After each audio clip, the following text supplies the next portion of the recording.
Boldly Ministries podcast. I'm Nicki Corinne White, and we decided to take a little break from interviewing people and do a couple of recipes in the next couple months. And so we decided to start with Doc Maynard Pancakes because they were one of the reasons for starting the book.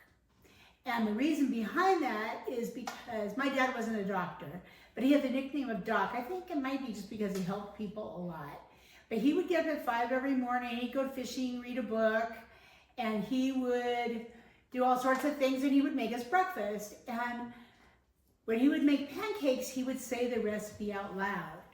And so somehow, when I was like in college or something, I knew the recipe. And when I started making pancakes, and I remembered him saying the recipe out loud. This would be an idea, if you have kids, that you might want to do with your kids or grandkids. Anyway, so this is a really easy recipe, and I wanted to make it, instead of having the batter already made, from scratch for you, so you can see how quick it is. It's just as quick as making, some sort of packaged pancake mix. My kids became pancake snobs, sort of, and when people would watch them, if we were out of town or something, and they tried to make pancakes for them, they would refuse to eat mixed pancakes. And that's kind of carried over into the next generation, because my grandkids eat Doc Maynard pancakes too. So anyway, they're a little thinner, and maybe that's why they're not as heavy, but I don't know why. But anyway, here we go. And I always start with a batter bowl. I put my ingredients out. I always like to cook that way. And I have this for where I'm going to cook with. I have a whisk, a 1 cup measure, and a teaspoon. That's all I use. And so I just grab those out of the drawer. First thing, grab my stuff out. And so the first thing that you do, by the way, this is in my book. It's not about the pie. Doc Maynard Pancakes with the story. 2 cups flour. So if you're a kid watching this, you can put that in your head. So 2 cups flour. Scant 2/3 cup sugar. Now the reason I don't have a 2/3 measure is because I've just gotten used to doing it without. You can use a 2/3 cup measure, but I just know about what 2/3 cup is, and I put that in. It's just a little dash of salt. And you take your teaspoon and your baking powder, and it's north, south, east, and west of baking powder. So 4 teaspoons baking powder. And then I always like to whisk up the dry ingredients first. And then 2 eggs. This is like so easy. That's probably the other thing. It's like 2 of this and 2 of that. So 2 eggs.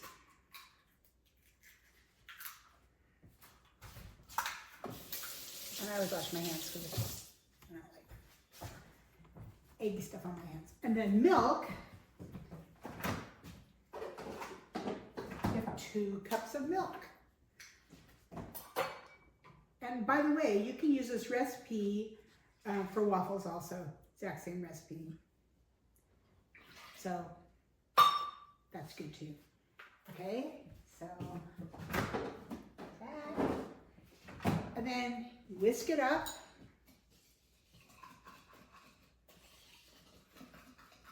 See, that didn't take any longer than it would have just make a mixed one.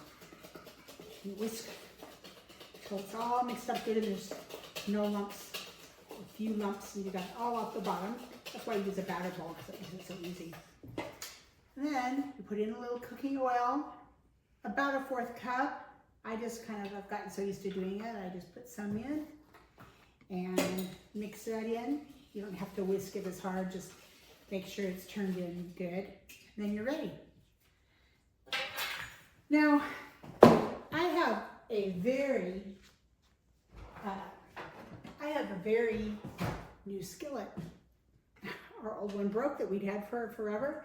And so we're hoping that I'm going to put a little spray on it, but you don't generally have to do that. It just says brand new. But so, and then when you make pancakes, if you pour in the middle, then the pancake turns out round. So if you do it from the side, then you'll have a lopsided pancake. But you just pour in the middle, and it turns out perfectly round. And then one thing to know about pancakes is that as they cook, they will form little bitsy bubbles. And the bubbles will start, and then the bubbles will pop. So when the bubbles start to pop, the pancake is done on the first side. And so that's always an excellent thing. And I like to put blueberries on pancakes with the syrup, with the butter and syrup. That's my favorite way to do pancakes. And I just want you to know, I have 2 of my grandkids here. I have 9 grandkids, well, 8 and 1 on the way. And they are gonna each have a pancake. And so there's Amari and Callie. Look at the camera, girls, and wave. And so we're gonna put whatever they want on their pancake. And what do you want on your pancake, Amari? Blueberries. Just blueberries, or do you want butter and syrup too? Just blueberries. Just blueberries. And Callie, what would you like on your pancake? Syrup. Syrup. Just syrup? Oh. And blueberries on the side. And blueberries on the side. Okay, well maybe I need to take your plates. And then, okay.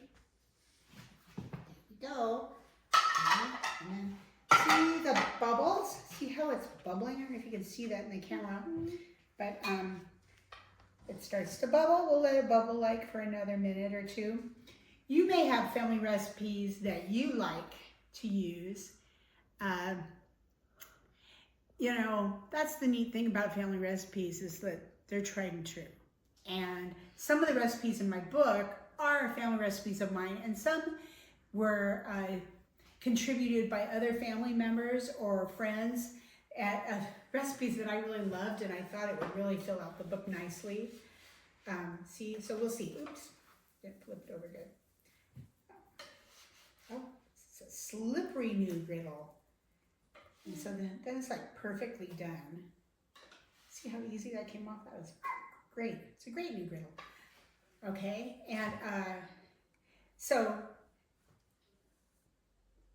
you may have your favorite recipes. You should share them with your family so that they know 20 years from now what that family recipe was special, why it was special, maybe who contributed it. Maybe it's 4 generations old. This one, I guess, is 3 generations.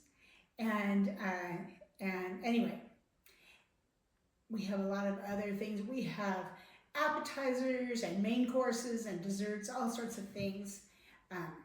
It's not about the pie. It's not really a recipe book. It's a book on hospitality and how you can welcome people into your home, and that your house doesn't have to be perfect. And so, you know, it really encompasses a lot of things, but there's 49 recipes. And we took about 3,000 photos, and we had to narrow it down to 200 photos. So the photography is beautiful. It makes a lovely gift book. But let's see. Here we go. Here, you can give that to Callie, Amari. Well, here, I guess we should.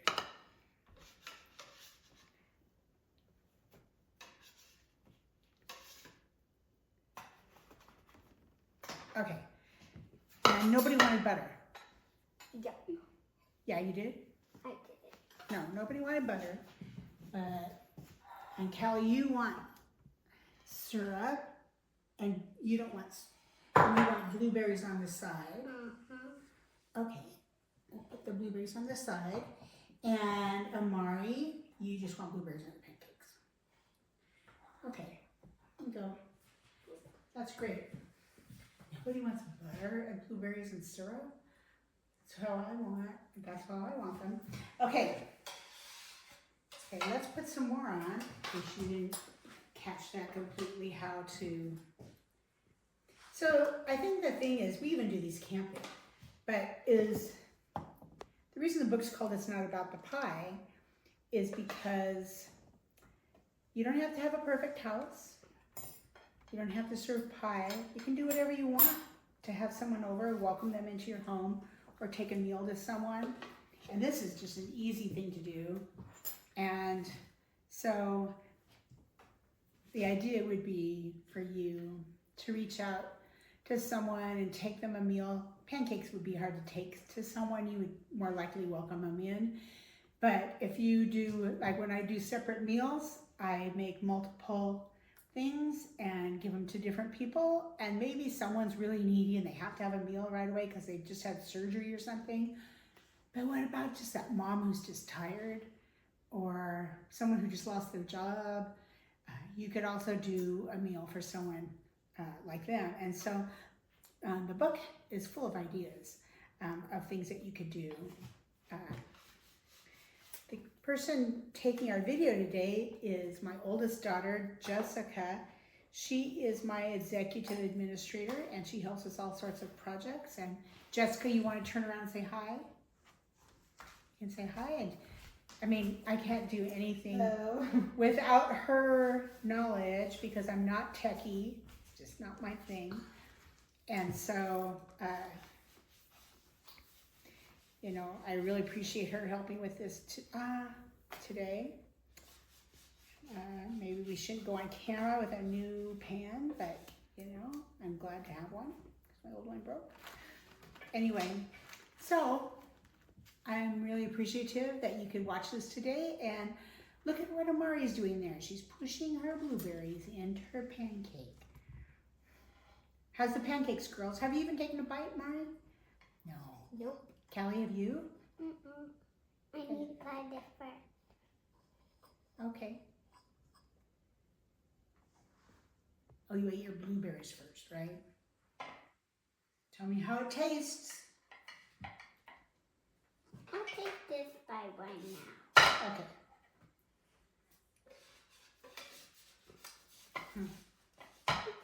Good. Tastes good? Uh-huh. But your mommy makes those all the time, right? Uh-huh. Yep. Anyway, thank you for joining us on Live Boldly Ministries podcast, and we hope you enjoy this little reprieve from what we usually do. And we're going to do lasagna in about a month or so, that will be a little more labor intensive than pancakes, but we just want to start with this one and tell the story. But anyway, have a nice day, and I hope you join us next time.